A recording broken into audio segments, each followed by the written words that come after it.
Welcome to Device Casting Couch Season 1, Episode 5. Today we'll be talking about updates on sim jacking, DoorDash data disaster, and Capital One, who's in your wallet. Joining me today is John and Aaron. Aaron's back with us from his business trip. John, why don't you start us out with your article there? Well, it's kind of a two-part thing. So the first part, it's actually another vulnerability for SIM cards. And basically what happened was these security researchers from Geno Security Labs found that there's this wireless internet browser. It's another Java applet like the SAT browser we were talking about in your SIM card. Yeah. Basically, it's vulnerable to a similar attack to the SIM jacker. Okay. And, it can do a lot of the same things like get location data, start a call, send SMS. Has these different requests. I'm not entirely sure what they are, like a SS request or USSD request. You can launch an internet browser with a specific URL. We already know how bad that is. Mm-hmm. It can display text on the device and play a tone. But the good news to this is another organization is the S01E05 Labs. They did a bunch of tests against 800 different SIM cards, and what they were able to imply was that only 5.6% of them are vulnerable to SimJacker. Oh, wow. And then another 3.5% were vulnerable to that new exploit I was just talking about. Okay, so it's not as widespread as they said before? Yeah, because before they didn't know how many were vulnerable, and we're saying it's potentially 1 billion people with SIM cards could be affected, but in reality, it's a lot less than that. And okay, well, and the cool thing is they developed these apps you can actually test your SIM card. So they've developed two apps, Sim Tester and Snoop Snitch. And you can put them on, I think one's a desktop app and one's an Android app. Okay. And you can test your SIM card. I think your phone might have to be rooted and have a Qualcomm chipset, but other than that, it looks like you can test it, see if it has any of those things affected on there. Okay, and who's putting out those apps? The SR Labs team. Oh, okay, so it's an official app. It's not like someone just made an app and threw it up there. Yeah, I believe it's on the Play Store. Hey, test your sim here.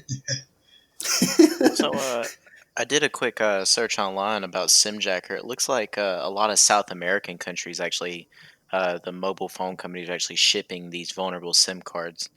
Oh, really? Is there any news of it hitting any phone company in the United States? I didn't say in the articles I read. It didn't say specifically where they were located. Mm-hmm. It says only a handful of mobile providers across the world ship SIM cards with the vulnerable apps, and mostly located in MENA. I forget what that stands for. What the Middle East, I think, Eastern Europe and Latin America regions. So. So all of South America, basically. Yeah. Well, because they were keeping it under wraps like early on, right? Well, so SimJacker originally was found to be. They didn't say what the company was, but there's a private company out there who's selling it to nation states, essentially. Yeah. Okay. Mm-hmm, because you can do stuff like have location data and open a URL and make a phone call and stuff like that. It's obviously people were concerned. Yeah. Well, yeah. Because hell, you just open a malicious URL, boom, you already own the phone. We talked about an exploit like that a couple weeks ago. Yeah. We talked about that last time where, I mean, it may not, like you said last time, it may not seem like a big deal if someone has access to your SIM, but if they can open up websites, they just have to open up a website for, a freaking rat or a backdoor or something, and then they have full control. Mm-hmm. So to be fair, is this something the normal person should worry about, or is this more of like a well-funded organization type exploit? Well, you should be worried about it because the researchers who discovered it found out you can do this with just a $10 GSM modem, because you basically send a silent SMS. Yeah. It calls upon these Java applets in your SIM card, and the phone never receives the SMS, so you don't know what happened. They haven't released it yet. They're going to release, I think it's sometime this month. There's some kind of conference or something the researchers were going to release all the information at. But I'm saying $10 worth of hardware, you best believe I'm going to be testing it on my phone. Like, and only your phone. So, Mm. yeah. I mean, this is absolutely terrible. Has anything came out from like the governments or the regulatory agencies in that region to say, hey, we have a law that says we absolutely have to stop this? Well, Or as I discussed last week, the people who found out the exploit and made it to the public, they went to the Sim Alliance and the GSM. Mhm. Um, what's that group called? I think it's like the GSM Alliance and the Sim Alliance. I think those are the two names. But they went to them like, hey, this is how this is happening, and they're trying to get it updated so in the future more SIM cards can't be affected. But like I said, only about 5.6% are affected by the SimJacker vulnerability, and like Mhm. Mhm.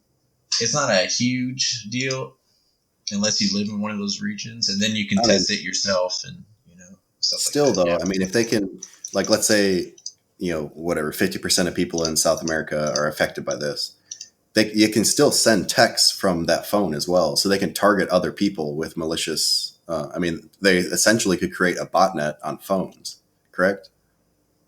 Something like that is possible. So, like I just did the math.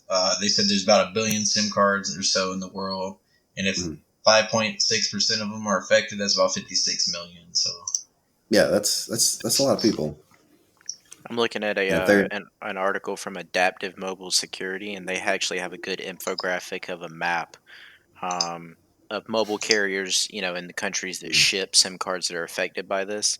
And yeah, apparently, almost all the countries in South America are affected.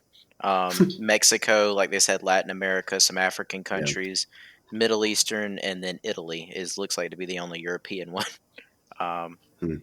looks like Greece too, maybe. yeah, But some yeah, I mean Eastern European countries are in there. Yeah, but this that could is spread pretty easily though. Well, so yeah, it's only your SIM card's only affected if you have that wireless internet browser, which they call WIB, or yep. the SAT browser. Okay, So if those aren't on your SIM card, then the exploit won't work. Hmm. okay. So So they're basically, download one of those apps, see if you're affected, and if you are, then where do you go from there? Do you contact your carrier and see if you can get an updated SIM, or that's what I would do because that's the only thing you really can do.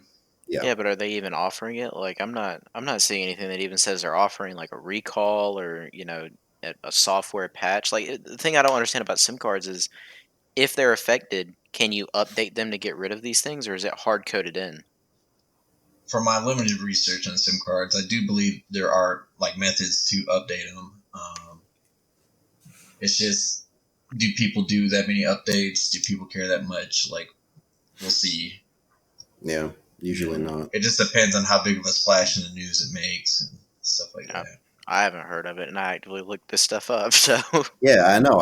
yeah, That's what I didn't understand when John brought this up last time. I was like, why is this not in the news? Like, why aren't people angry about this or doing just anything about this? too busy talking about people's tweeting habits. So Well, yeah, true. It's always something else to talk about, I guess. yeah, Something that gets more clicks. exactly. Okay, well, All right. all right. What were those two apps again, John? So they're called Sim Tester and Snoop Snitch. Snoop Snitch Sim Tester. Okay. All Yeah. right, cool. All right. Do you want to go over the DoorDash? Yeah, this will be a real quick one. Basically, we kind of knew that DoorDash um, had a bunch of information about 4.9 million users' information accessed by an unauthorized third party. And Hmm. so stuff like users' profile information, which had names, email addresses, delivery addresses, order history, phone numbers. Last four of credit card numbers were accessed, but not the full number or CVVs. Yeah. For delivery workers in restaurants, they got the last four digits of bank account numbers. Uh, Jeez. and then so like apparently all the passwords were they were hashed, but they still got dumped. So they recommend everyone to change their passwords. Unfortunately, DoorDash didn't tell us what hashing algorithm they used. So Hmm. depending on what they used, it could be more severe, like if they used MD5 or SHA-1, Yeah. Yeah. Yeah. and if they're salted or not. There wasn't much detail on all that. Yeah. I know. I got the email when it first happened. It wasn't from DoorDash. It was from somewhere else. I can't remember who sent the email, but they're basically like, hey, DoorDash got hacked. You may want to look at your account. But they didn't say like who it was or anything like that. Is there any more info on like who was behind it or what was the intent? From the articles I read, I didn't see anything about who did Okay. it. And it does say that the password hashes were salted, so it's a little more protected. But they Okay. still don't say what Yep. kind of hashing scheme they used. So, Goodness. is there any talk about like regulatory fining for DoorDash? Not that I saw. Yeah, not that I can see. So another company losing people's data and nothing. Yes. Yep. This leads We, into a better discussion, which is why I don't understand why companies just believe, like, especially tech companies right now, that we can just make a product, push it out, and it's good. It's fine, guys. Just leave it how it is. Just don't mhm. don't worry about securing it. That's too much money. Like, I've seen that through my work in like this, the private sector. Like, Mhm. guys, come on now. You have got to do more to secure your things. Like, who knows who's going to be looking at this? Like, they just push stuff out. That's all they do. They just Yeah. push stuff out, and they don't bother doing any of the security work, auditing any of their policies. Like, I'm Yeah. reading one about DoorDash right now that says that a lot of people were hacked by what they calling credential stuffing, which is like just testing random passwords. Apparently, Mhm. from what I can gather from this article. Um, Come on, guys! Like, you can't lock out an account after it's been logged into 8 billion times.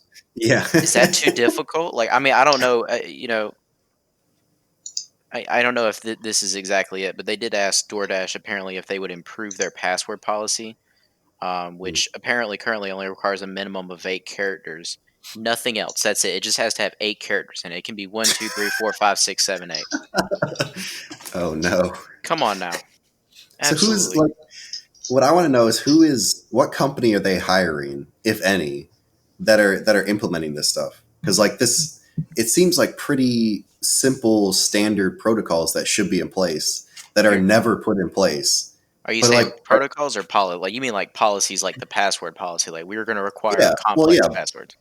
yeah, exactly. Like, what team are they hiring, or what company are they hiring that's doing this bad of a job? Well, so you got to think a lot of these tech companies, they're so innovative. They want to get their stuff out there first. Yep. Security is kind of a second thought, afterthought. Like, Yeah, it's not in the forefront of their minds, and it really should be. And I think it kind of comes down to the users and just like everyone that hold these companies as responsible, like for their fuck ups. Like, why is Equifax still around?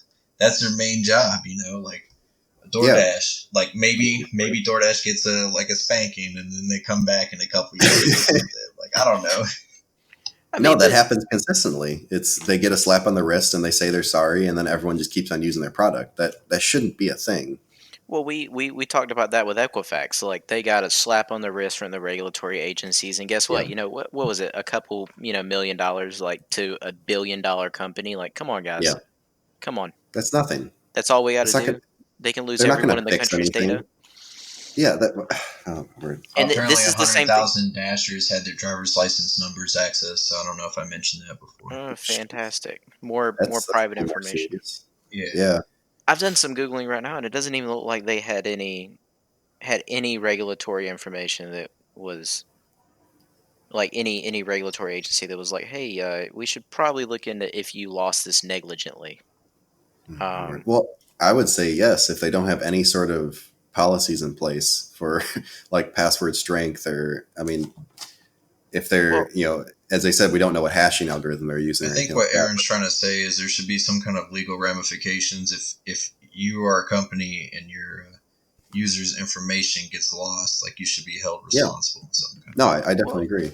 if an internal audit comes up saying, okay, you did not put enough protection in place by industry standard, that because I want to put out there are industry regulations, there Hmm. are industry based standards that you can apply. There are DISA that are readily available to almost anyone. You can read them. They'll teach you how to keep your server secure. There's PCI compliance. You can make your servers PCI compliant, and there's also HIPAA compliance, which these are for healthcare, credit cards, and Department of Defense, but they're all applicable to any server system that you like to secure. Um, but I can't imagine why that's not happening. Probably because they're using like containerization software like Docker or something nimble where they're not really worried about having a lot of software and a lot of security. So who honestly knows what they're doing to secure it at this point? All I don't right. know. What isn't that what GDPR is No, about? GDPR is about regulation based on like if you were to compromise some people's data, and it also includes some like minimum security, but it's not what you think it is. It's not like a guide that says if you have a Windows Server 2012 server or Windows Server No, 2012. yeah, but there should, but it's like a framework, and there's Well, our that provisions if you fuck up, that's what I right? was saying about there's also DISA STIGs, Department of Defense, standards. There's PCI compliance in the United States, which is for credit card and financial processing. And there's also HIPAA regulations, which people think HIPAA, oh, Mm, medical, that I don't have to worry about that. Like, no, look at the HIPAA guidance on IT systems. It's actually pretty good. So are DISA STIGs, so is PCI compliance. Like if you have a system and it's like, well, I don't process this, so who cares? You know? Well, the NSA also has their hardening Exactly. guides, Yep. so I know for like Windows and Red Hat Linux and a bunch of operating But this is systems. a change in how the tech mm, industry also works as well. You got to remember the tech industry is going into like containerization using Docker, where you're running lightweight operating systems. So you don't really yeah. have all those security features of a full Windows Server 2012 instance or a Red Hat Mhm. instance. It's scaled down to the bare minimum kernel, and that's about it. Um, so I think we really got to think about like are we Yeah. scaling it down too much? And do we have all the security features we need to keep all of our data secure? Are these tech companies being good stewards of our data? Well, shouldn't the hypervisor and all that they have some security features Well, you got to involved, remember you or can expose a Yeah. container or a VM to the Yeah. internet by itself. Like it doesn't need the hypervisor controls all it controls all the resources, right? But too many Mhm. people like everything does not go through the hypervisor how Mhm. you think it does. Like logically, it all just flows out as if it was its own machine. Yeah. Yeah. Yeah. Well, that's how it's supposed to work. I mean, all right. So I'm gonna go Yeah. over this Capital One story here. I got a couple pages on here. I condensed like a couple dozen articles down into a couple pages and kind of rewrote it myself. So, all right. So we'll start with the person behind it, which is Paige Thompson. So Paige Thompson worked for AWS as recently as 2016. Attended Bellevue Community College. Worked at a Zion Preparatory School as a system admin for like 3 years. And as far as I can tell, everything before this hack was like, I don't see anything wrong with Thompson's life before that. But Yeah. something snapped at this point. Um, so Thompson worked at AWS, actually, so Amazon's Web Services. Thompson worked there, but started drinking on the job. And they claim it was to cope with harassing and awkward social situations at work, but there was no like confirmation of this.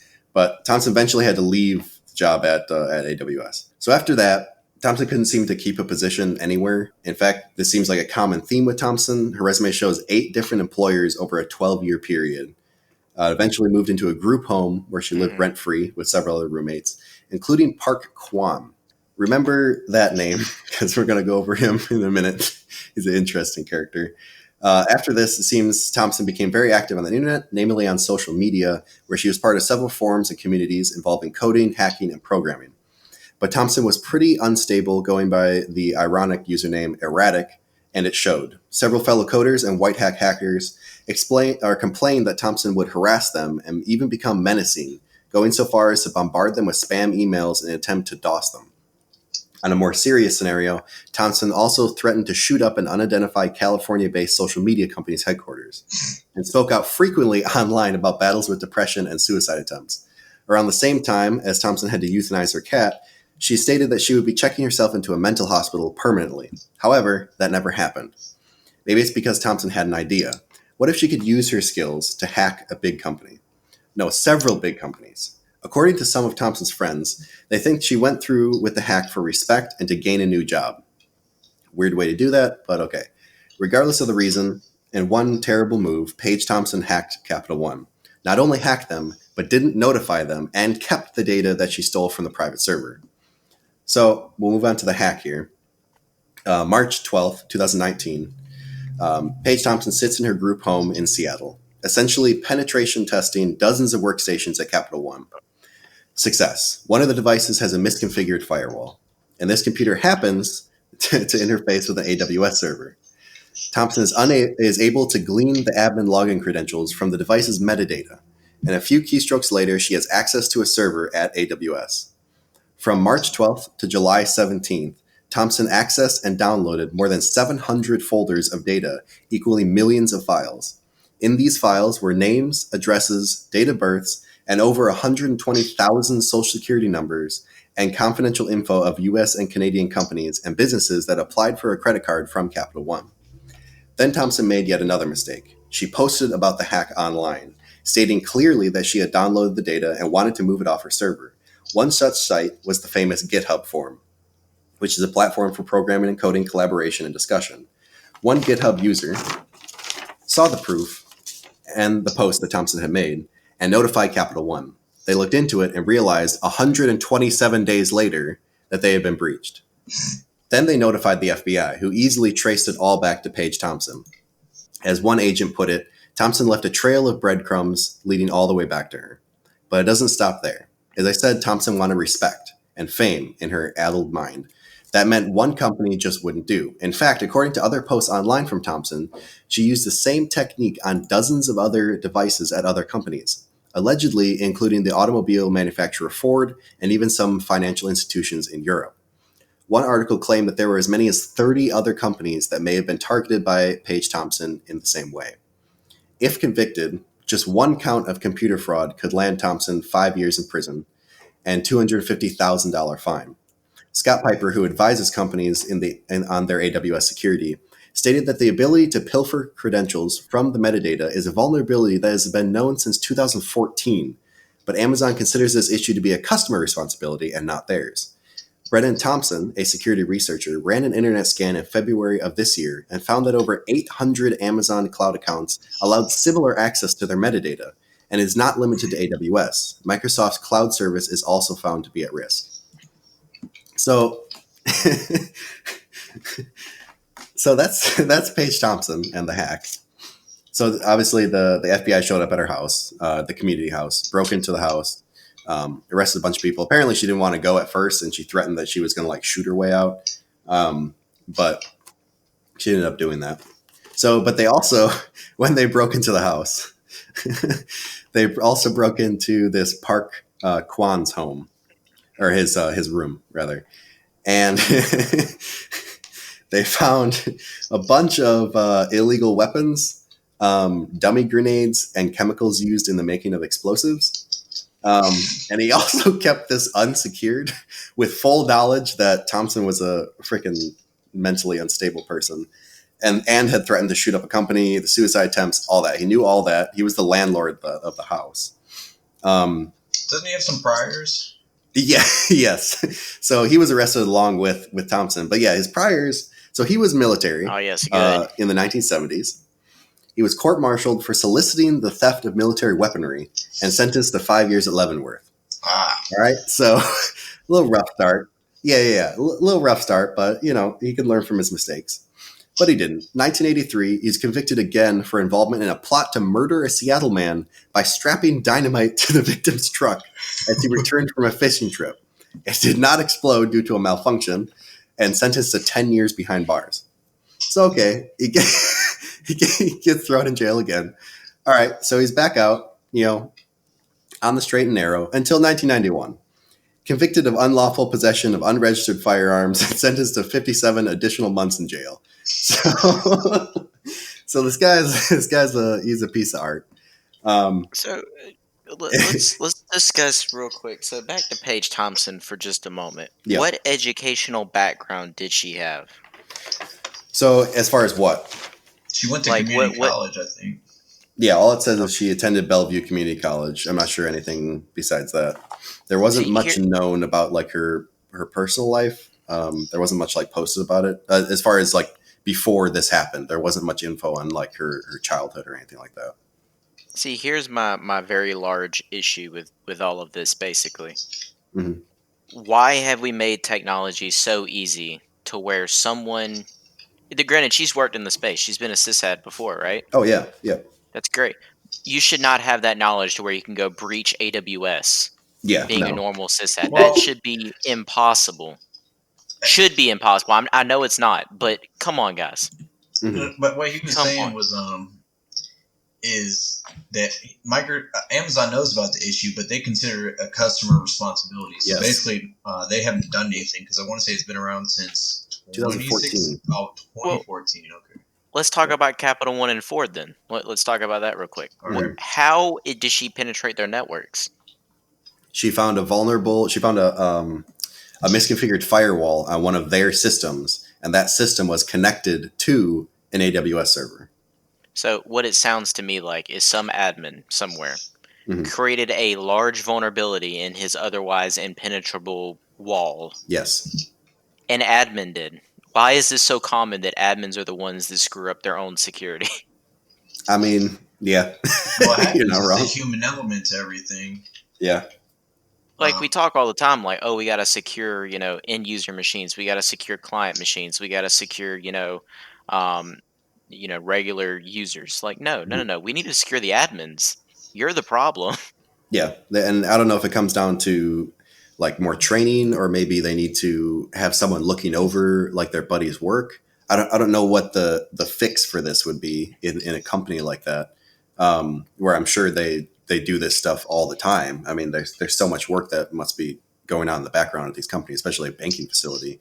But there has I to would. be some sort of like checkpoints in place or some sort of balances um, put in place so that this stuff doesn't happen. Because yeah, this it was a misconfigured firewall from the beginning. So whoever set up the computer messed up the configs, or someone changed the configs later on. Most likely an admin, because you probably won't be able to I'm, change it unless you have admin credentials.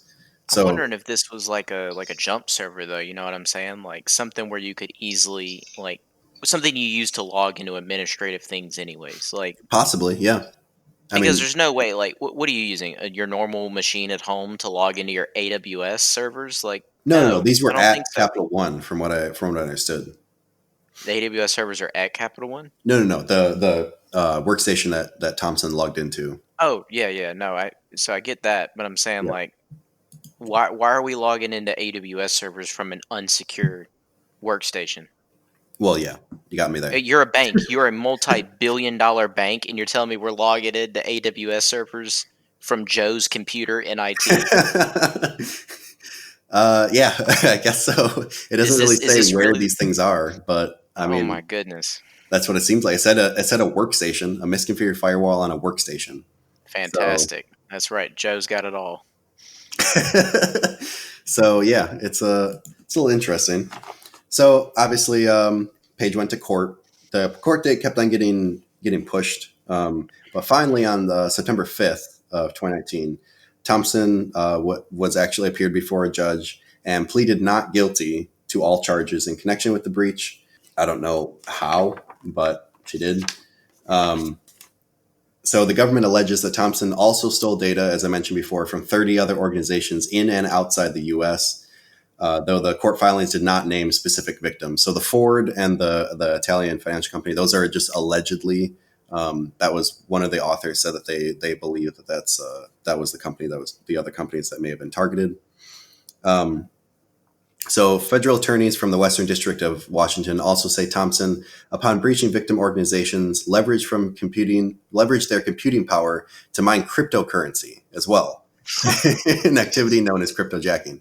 So, so they apparently this is still developing. They're still finding out more things that Thompson has done, and apparently another of them was she created her own little cryptocurrency mining operation using the resources from these companies' computers. Wait, hold on. Hold on. Let me get this straight. She used their AWS to mine cryptocurrency. Possibly. or their regular workstation. It just says upon breaching victim organizations. It doesn't say who. Oh, But possibly, so possibly, this Thompson was using Amazon to mine Bitcoin for her. Hell yeah! That's what I'm talking about. I'm just thinking about this, right? Like, I do a little bit of this on the side, a little Yep. bit. I'm kind of curious as to why a company like Capital One or any larger company that has I'm just going to base it off the idea that this was on their AWS instances, right? Yeah. Who did not notice that your AWS was constantly maxed out? I don't know. Who didn't ask that question? Hey guys, the AWS has been at 100% for 18 hours now. Should anybody look into that? They're like, yeah, don't worry about it. Don't worry about it. All right. I mean, unless it was smart and it was like low, or else maybe they configured theirs to always be at 100%. That way they're using all of their available. I don't know. compute Or power. maybe she somehow spread this, over a few like different machines, so it didn't like fully max out just one machine or something like that. There's stories of crypto mining attacking just workstations. So like if she did get into Capital One and was able to expand from there, maybe there's multiple Capital One workstations being affected. Yeah, that's very true. I mean, she could have created some sort of botnet or something. We don't know. And you're saying it took Capital One 150 days to figure out 127 days. Yeah. 127, and I they had to she be got told. a nice little chunk of change from all that crypto. Probably, yeah. Pay her own bail, I guess. Not with the way crypto's going now, but well, yeah, true. But yeah, it took them 127 days, and they didn't even find it themselves. They had to be told by a user on GitHub. Like, this wasn't even them running their own audits or anything. This was just someone, a good Samaritan, that basically said, hey, Capital One, this person may have a bunch of info. Then they went back into their log files, and they were like, oh, yeah, this person logged in at this time. That's not supposed to be happening. And then they realized that they had been hacked. Like, oh, my goodness. That's freaking insane. They're not even running, like, any sort of logon file audits, nothing. No, apparently. I mean... So, Aaron, what was that regulation you mentioned? It was PCI for credit cards and banks? PCI compliance, absolutely. So would you say Capital One failed to follow that, or yeah, so I am nowhere near an expert on the law, but from my understanding of implementing PCI compliance in IT situations, I would most definitely say that they were not likely following it, or else maybe there was something misconfigured. Like when they talk about the firewall, like PCI compliance, as far as I've set it up before, is extremely strict. Yeah. It's very like you can't have anything on these networks that handle credit card transactions. I mean, like absolutely nothing. Segmentation of your network is very important, as well as firewall configuration. So having a misconfigured firewall means they must have broke their compliance status. But it also doesn't say that this network was handling credit card transactions. But you made it just says it had all financial networks. Or am I wrong? I'm not completely sure about that. I just know in the midst of handling credit card transactions, that's the only experience I have with PCI compliance. But I mean, it's a good idea for a bank to say, hey, we're going to make all of our networks at least somewhat, compliant with this regulation to the best of our ability. And they obviously opened up a flaw in their own firewall. So it's like, come on, guys. Like, this gets me like with IT education. We should make it something like being a doctor. Very much so. So how so? Well, hear me out real quick. If you go to the doctor and you don't know anything about health, right? That's not what you didn't go to school for health. And the doctor does something wrong that hurts you. What do? You can sue him for malpractice. Exactly. So if you get an IT guy and you're like, "Hey, advise me on the best thing to do," and he does the wrong thing, what should you do? Well, what then? I think it's slightly different because how so? You're hurting someone. So one, you're hurting like their biological self. Like all these banks are insured. That they have funds set up for this kind of stuff. What about me? What? They're losing my information. Well, yeah, I'm hurt. You'll get some credit monitoring service. So with this age of technology, is unfortunate is what I'm about to say is true, but your identity is going to get stolen at some point or another. There's going to be some data breach with your information in there, and yeah, we should hold these companies to a higher standard. But as I said before, it's a cat and mouse game. You know, the mouse will always win, but the cat will be well fed, kind of thing. Well, Like, what Hmm. I'm trying to get at is it should be a lot more legal. I guess I'm saying, like, for instance, No, there should be a legal standard for you to do the best that you can to secure a network. And if you don't know, then shut up. no, I definitely Don't agree say with anything. that. I mean, as we discussed before, IT security is never 100%. Yeah. It's risk mitigation, not risk elimination, Well, and neither that's is healthcare. fine. Healthcare is not Exactly, 100% and that's fine. I mean, sometimes mistakes are unavoidable. Especially like in the medical field or the IT field, hmm but if you are fully compliant with whatever PCI compliance, whatever you're trying to be compliant with, Yep. whatever policies in place, if you're fully compliant and someone still hacks your network, I would feel a lot more sympathetic. But if you have issues on your network and you're not following something to a T, and someone hacks your network because you're not following to a T, I absolutely think there should be legal ramifications. And and I let me think that be companies completely should be clear. like heavily fined, if you ask me. Like, Well, let me be completely clear as well. I'm saying that if you are an IT admin, Mhm. first of all, I think to get that title, to get in a title as system administrator or developer, you should have to go through a lot more school. You should just be able to be like, I got out of my community college and now I'm an IT administrator. And it's like, what do you know about administration of sensitive IT assets? Yeah, What do well, you isn't know it the about whole that? And they're point like, of well, nothing. certifications and everything like But a that? lot of these people don't even have certifications. They have a bachelor's degree in computer science. Which doesn't teach you anything. No, it doesn't teach you jack squat about securing a network. yeah, Not no, anything. yeah, Like, come on now. They should have IT security degrees. And if you are going to be an IT admin, you need to have that degree, not a computer science degree. That's more development, in my opinion. yeah. No, I agree. But Yeah. so And the part of the problem is like um, the academia is always going to be behind of what's happening. So once they finally get the textbooks made and they get the course developed, boom, you're already going to be out of date of what they're going to provide. I don't see that as being well, a great solution. I'm not saying It dump might teach you some certifications best off to the side. practices, but But what I'm trying to get at is like the IT admin should be held to a higher standard. Like you should know better. You should be implementing tools and you should be implementing policies that prevent some of these things from happening. And Mhm. if you get audited by the government after a hack and they say, hey, why didn't you have a password policy?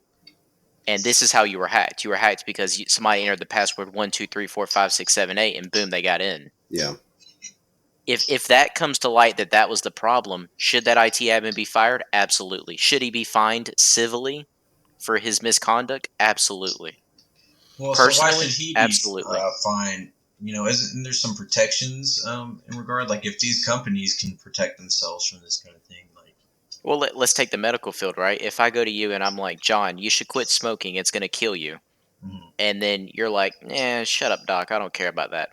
And then you come back to me like, now I have cancer. Why didn't you tell me about this? And it's like, no, no, no. I told you. I documented it right here. Like, I don't see why we can't do that in the IT field. Like, hey, CEO, we should buy this new firewall and we should configure it this way. And he's like, hey, hey, hey, shut up. I don't care about firewalls. hmm And it's like, okay, cool. Well, if you get hacked, not my problem. But if they're like, yeah, hey, should we buy this firewall? And you're like, firewall, schmirewall. well, like yeah. so, like I with guess. doctors and lawyers, they have like a license of some sort. So like there's like a medical license. You know, you have your bar you take for a lawyer. Like we don't have anything like that. And if they fuck up, they can you can take their license away, so they can't practice that anymore. Like how Yeah, Well, would you?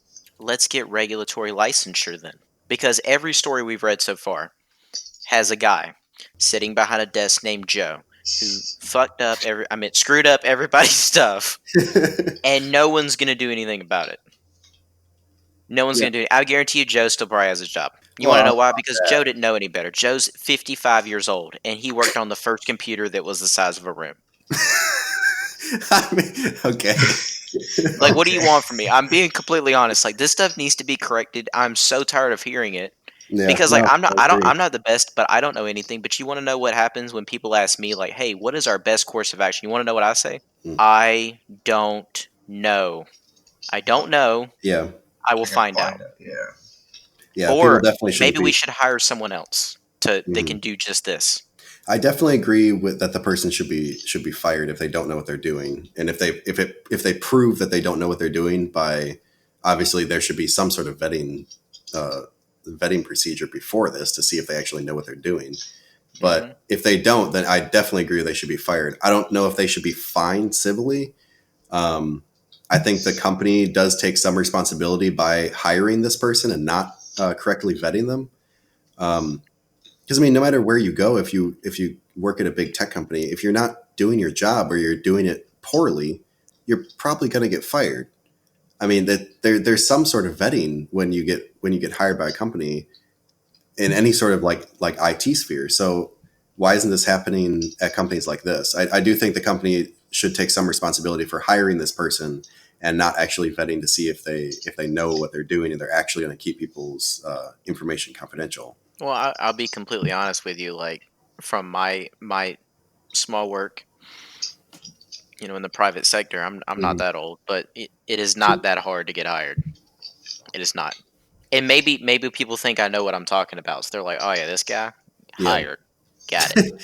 But are these IT professionals that are hiring you, or is Oh this yeah, like no, companies? yeah, these are CTOs. Sometimes the CFO, which is not an IT guy, but normally they have an IT Yeah. guy who's there, Yeah. Yeah. who can be like, "Is what he's saying true?" Hmm. And generally they'll ask you a couple questions. You'll go through what's the technical interview phase, Yeah. but Yeah. like it's not that difficult. It's really not. Like I guarantee you, any of us on this call could get hired at any company. It's not that difficult Hmm. because we generally know what we're talking about. But I I think there find should it be hard more to in place believe. then. I find it a licensure program because I find it hard to believe But so the that problem with the somebody. licensing program is technology changes so quick. Like I don't know how, like medical, like yeah, it improves, but most of the same stuff is sound. Like I don't Well, see no that one being the says that you same. need to go in there and do everything. But come on now, we've all worked with people that it's like, how did you learn how to breathe? No less. How did you So get here? So how about this? What if the people, like, say, if they have a certification like CompTIA Security Plus? I know a lot Yeah. of Yep. people have that because of DoD. What if they realize they messed up? Is there a way the company can report, like, hey, here's the report. This person's negligence. Can we revoke their certification, kind of thing? I 100% agree with that. And I kind of like Yeah. that idea better than having a government entity do it. Yeah. No, I definitely But agree. I think the company should understand that, hey, if you hire someone with no qualification to do this job, we 100% have the right to hold you accountable as well as that person. Yeah. And I'm not saying, fine them $8 billion for personally, but Yeah. I'm saying like, hey, we should make it hurt. Like But you should isn't be quiet when you don't know what you're talking about. but aren't certificates like basically the same thing that you're talking about? Because Yeah, no, that's what I'm you saying. take certificates to prove what you know, right? So I I mean, yeah. like that idea. Well, yeah, that's what I'm saying. That's already in place though with certificates or Not exactly. certifications. Not a lot of companies actually know, unless they're an IT company or they have a very intelligent hiring manager. Look at all these people with computer science degrees. What do you know Yeah. about system administration? Well, nothing really. Nothing. Nothing. Now, if you had a Windows Server 2012 MCSA, I Hmm. would say you probably know a little bit about Windows Server 2012. I Yeah. could probably trust that you probably know what it is at least. Hmm. Whereas if you come in here with a computer science degree, I could be like, hey, okay, we're going to set up this Red Hat server. He's like, whoa, hold on, guys. Hmm. Never heard of that. And Yeah. all the rest of us in the room Yeah. are like, what are you talking about, dude? It's for Like, come on. something different. I think a lot of companies think that degrees like that are an all-encompassing degree, and they're not. Yeah. No, they're Every not. degree is in IT is specific to a certain part of IT. Yeah, There is no like all-encompassing degree for anything in IT. You're either a system exactly. administrator or network admin or something like that, Yeah. or security, like we're talking about here. So yeah, I definitely agree. But isn't that on the company for not knowing the extent of degrees? I mean, that's pretty simple to look up and get info. Uh, I would, I don't have a good answer for that because I can't hold a hiring manager accountable. I mean, I could, but it's kind of unfair. Like, especially if you're in a large company like Microsoft or Mhm. Capital One, like you're hiring for career fields all over the place. Yeah, Like, I mean, but you're hiring everybody from the janitor to like the CFO. Like, come on but now. like you said, Like, there's people there like in the process that should know what they're talking about to verify what you're saying. I mean, people can BS all they want through an interview and get hired, but I'm saying shouldn't you have like your senior sysadmin or something there to verify that hey, this person actually knows what they're talking about? The Like, question is that happening?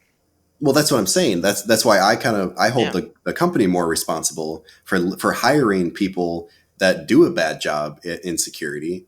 You should have your senior then security lead there verifying that this I person actually knows what they're talking about. I really do think that I don't know all the answers on this one, uh, episode, but I think that we Hmm. should, as a culture, realize that hey, this is going to become very important. It's not going to get easier. It's Yeah, only going to get worse, yeah, and we true. need to find a way to verify IT skills, similar to how doctors and lawyers are done. And Hmm. we can't just say, "Oh, the technology is improving, so whoops, I guess we're never gonna," because lawyers don't know everything. They are constantly reading new material and taking in new information. Hmm. The bar is a basic, like it's a basic understanding of law. Yeah. Well, and the Like I'm bar not is just saying, saying that you can practice law. It's not yeah. saying you know everything. Well, the test is not all encompassing of everything. Yeah, exactly. Like it just is. It's the basics. Like, did you understand? Can you practice law? Do you have the aptitude to do it? Hmm. And whereas right now we have no tests like that. Literally, I guarantee if you look up some of the people who are, doing IT security, they'd be like, I have a bachelor's degree in computer science. And it's like, what did computer science teach you about IT security? It's like nothing. Hmm. So who knows? I think we beat that horse pretty much dead though. Yeah, no, I agree. Yeah. Oh Yeah. my goodness. So, John, you said you had another story. All right. Yep. So let's just jump right into it then. So hackers have stolen the account details of 250,000 users of Dutch sex work forum hookers.nl. This Yeah. includes stuff like email addresses of both escorts and customers. The hackers were able to exploit a flaw that allowed them to access hookers.nl user database, which include, like I said, email addresses, but also their usernames, hash passwords, IP address of forum users. In some cases, email addresses and usernames could include the user's full name because people are idiots. Let's see. So the passwords, the hackers actually offered all this for sale, and they're only asking for $300 What? for all the information. So this is interesting, but it does Oh, look like if they could get a hold of the hacker, the Dutch Data Protection Authority mm, could have some legal action against them, and because he's selling it, it's punishable under law. But wow. this is all this happened because of a vBulletin vulnerability, CVE 2019 16759, which allows a remote command execution. Basically, with that, they were able to get into the database and get everything. That there was a patch release for it on September 23rd, but not a lot of websites have updated to it yet. Okay, so this was a vulnerability in the website itself. Yes. Okay, okay. And I think, let me just Jesus. look over it real quick. But I'm saying, Uh, this is all kind of reminiscent of like the Ashley Madison stuff that happened in yeah, I was going to 2015. mention that. Mm-hmm. Yeah, Um, Yep. except they're not putting it out for free. They're and trying to sell it. with potential email usernames, hash passwords, depending on the hash, IP addresses, you could totally blackmail some of these people and get a lot more money out of them than Oh just yeah. $300 for selling the database. Like, So, did they say? I'm sorry if you already mentioned it, but did they say who is behind it? Like, was it an organization, like an activist group, or what? this makes it sound like one person. So the Dutch Broadcast Foundation Okay. contacted them and viewed the database to confirm its legitimacy. They just say Yeah. hacker, not hackers, not whatever. It just sounds like it's a single person to Huh. me. Okay. 'Cause I was just seeing if this was some sort of like, I don't know, like a human rights, I don't, you know what I mean, like something like that. But yeah, it just sounds like it's just one person. Because if they're only selling it for $300, it seems like they just want people, they want someone to have it, to either like blackmail or do something. So, because I mean, that's a lot of data to just sell for $300. Yeah. So that's what it seems like to me. It seems like they're using it for more than just like more leverage than just for profit.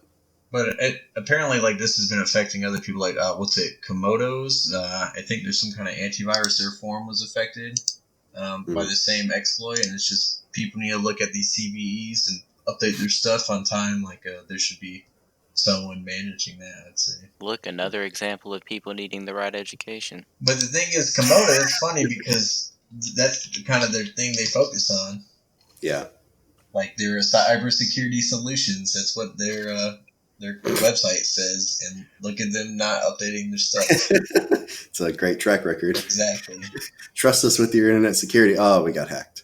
Yeah, leading cybersecurity platform offers best antivirus, internet security, endpoint security, and website security. Well, obviously not. No website security there. Like, I'm not trying to slander them, but it's just kind of dumb to claim that. I mean, it's kind of the same thing with any of these other companies. Like, you trust this company to keep your stuff safe. Like, we laugh at a company like that their main focus is internet security. But, like, shouldn't every other company have that same focus? Like, I don't know. Am I crazy, or should Capital One, like, keep your stuff safe? This kind of seems like the same issue here. Yeah. I'm saying it sucks for hookers.no. I mean, I think it sucks for them regardless, but... Aaron, you got any comments for the story? Nope, I'm good.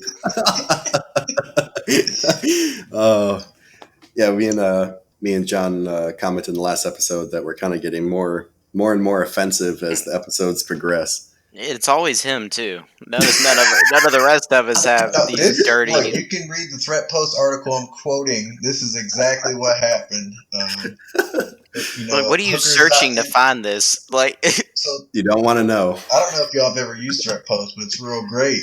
And it was just it was just there on the homepage, and I saw Dutch sex work form breach, and I thought it'd be an interesting read.